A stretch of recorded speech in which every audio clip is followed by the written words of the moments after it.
안녕하십니까. 지난 수업 마무리 시기 때 읽어보라고 제가 권해드렸던 작품은 모두 읽어보았습니까? 그러면은 그 작품 중에 사랑손님과 어머니는 어떤 시점이었나요? 6살 오키가 어른들의 이야기를 보고 우리에게 이야기를 해주고 있었습니다. 그러니까 1인칭 관찰자 시점이었죠. 그럼 동백꽃은 어떤 시점이었나요? 나라는 존재가 점례와 자신의 이야기를 우리에게 전달해주고 있었습니다. 그러니까 1인칭 주인공 시점이 되겠죠. 만무방은 3인칭 관찰자 시점, 허생전을 비롯한 대부분의 고전소설은 전지적 작가 시점임을 알 수 있었을 것입니다. 혹시 신경숙의 엄마를 부탁해를 읽어본 사람도 있죠. 그 소설의 시점은 어떻게 파악을 했나요? 물론 각 장마다 다른 서술자가 등장을 하죠.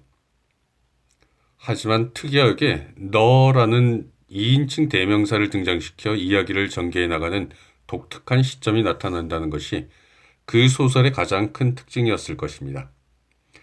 이를 두고 2인칭 시점으로 규정하려는 사람들도 있었죠. 하지만 너를 부르는 존재는 아무래도 전지적 작가의 성격이 더 강하기 때문에 이 소설의 시점을 전지적 작가 시점으로 보는 견해가 더 많습니다. 어쨌든 시점을 파악하는 것도 중요한 일이지만 각 작품에 등장하는 인물의 마음에 공감하고 이해하려는 마음이 더 중요했을 것입니다. 더 다양한 작품들을 읽고 감상하며 다양한 상황과 인물들을 만나보기를 바랍니다. 네, 오늘은 지난번 약속대로 소설의 구성에 대해 배워보도록 하겠습니다. 초등학교 다닐 때부터 귀에 딱지가 않도록 배웠던 내용이 소설의 요소, 구성의 3요소 등등일 겁니다. 자, 그럼 소설의 3요소에는 무엇이 있었지요? 그렇습니다. 주제, 문체, 구성이라고 배웠을 것입니다. 주제는 그 작품을 통해 드러내고자 하는 작가의 중심 생각이고, 문체는 글을 통해 나타나는 작가의 개성적인 말투이며, 구성은 이야기의 짜임을 나타냅니다. 그렇다면 한 편의 이야기가 짜여지기 위해서, 즉, 한 편의 이야기를 만들어내기 위해서는 어떤 것들이 필요할까요? 네, 인물과 사건과 배경이지요. 인물은 소설 속 주인공과 그 주변의 사람들이고, 사건은 인물들 간의 갈등과 그 갈등 해결의 과정이며, 배경은 이 사건들이 일어나는 시간과 공간을 이야기합니다. 그렇다면 우리는 구성의 개념을 다시 정의할 수 있을 것 같습니다. 즉, 특정한 시간과 공간 속에서 주인공과 그 주변의 사람들이 갈등을 일으키고 해결하는 것, 그것이 구성이라는 것이죠. 그럼 이 구성이라는 것을 좀 더 자세히 살펴볼까요? 구성은 시간 흐름에 따라 순행적 구성과 역행적 구성으로 나눠볼 수 있습니다. 순행적 구성이란 시간 흐름에 따른 구성이라는 것이죠. 과거, 현재, 미래. 이런 순행적 구성을 다르게는 평면적 구성이라고도 부릅니다. 역행적 구성은 위 구성이 복합적으로 나타나는 구성입니다. 즉, 시간이 왔다 갔다 하는 구성이죠. 과거에서 현재로, 현재에서 다시 과거로, 과거에서 현재로, 미래로. 자, 이렇게 시간이 왔다 갔다 하는 구성을 역순행적 구성이라고 이야기를 하고, 다른 표현으로는 입체적 구성이라고도 합니다. 그 외에도 액자식 구성, 피카레스크식 구성, 옴니버스식 구성 등도 있습니다. 그러나 우리가 기억해야 할 중요한 구성 방식은 바로 액자식 구성입니다. 액자식 구성이란 이야기의 전개가 마치 액자처럼 구성이 되어 있다는 말입니다. 즉, 액자의 틀처럼 바깥의 이야기를 구성하는 부분과 액자 안에 들어있는 내용처럼 안쪽의 이야기를 구성하는 부분으로 나눌 수 있는 구성이죠. 이렇게 바깥을 이루고 있는 이야기를 외화라고 하고 안쪽을 이루고 있는 이야기를 내화라고 합니다.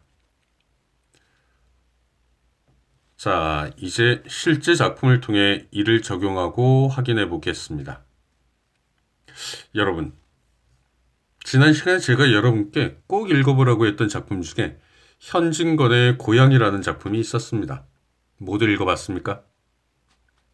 어떤 이야기가 나오던가요? 나라는 사람이 독특한 차림의 사내를 서울로 가는 기찻간에서 만나 이야기를 나누는 내용이죠. 그럼 그 사람들이 어떤 이야기를 나누었죠? 네, 그 사내가 과거에 겪었던 비극적인 삶을 이야기합니다. 이때 나와 사내는 인물이지요. 기찻간은 배경에 해당되고요. 이들의 만남과 대화는 사건에 해당하죠. 여기까지가 외화에 해당합니다. 그럼 그 사내가 들려주는 자신의 비극적 삶의 이야기에는 또 다른 인물과 배경과 사건이 나타나죠. 이 이야기가 바로 이 소설의 핵심이기도 한 내화에 해당하죠. 이해됩니까? 네, 그러면은 지난 1강에서 배운 소설의 시점과 내용을 연관지어 질문 하나 해볼까요? 여러분이 읽었다는 이 현진건의 고향의 시점은 무엇입니까? 네, 외화와 내화의 시점이 각각 다르게 나타나죠. 외화는 1인칭 관찰자 시점이, 내화는 전지적 작가 시점이 나타난다는 것을 알 수가 있습니다. 그렇습니다. 액자식 구성은 시점이 변화한다는 특징이 있습니다. 이는 곧 여러 명의 서술자가 등장한다는 의미죠. 자, 그러면 이번 시간 배운 내용을 간단하게 한번 정리해 볼까요? 한 편의 소설에는 주제, 문체, 구성이 존재하고 한 편의 이야기가 짜여지기 위해서는, 즉 구성을 위해서는 인물, 사건, 배경이 필요합니다. 그리고 구성에는 평면적 구성, 입체적 구성, 액자식 구성 등이 있습니다. 이 외에도 피카레스크식 구성과 옴니버스식 구성 등이 있으나 이에 대해서는 다음 시간에 제가 자세하게 설명을 드리도록 하겠습니다. 아무튼 이 액자식 구성은 액자처럼 내화와 외화로 나눌 수 있었습니다. 꼭 기억을 하고 다음 소설 시간에 배우도록 하겠습니다. 자, 이렇게 이번 시간을 마치도록 하겠습니다. 다음 시간까지 여러분은 양귀자의 원미동 사람들을 읽어보기 바랍니다. 그리고 소설은 아니지만 김소은 작가의 가난한 날의 행복도 꼭 읽어보기 바랍니다. 수필인데 여러분들이 한번 꼭 읽어보면 좋은 내용이고요. 다음 시간에 여러분에게 필요한 내용이기도 합니다. 고맙습니다.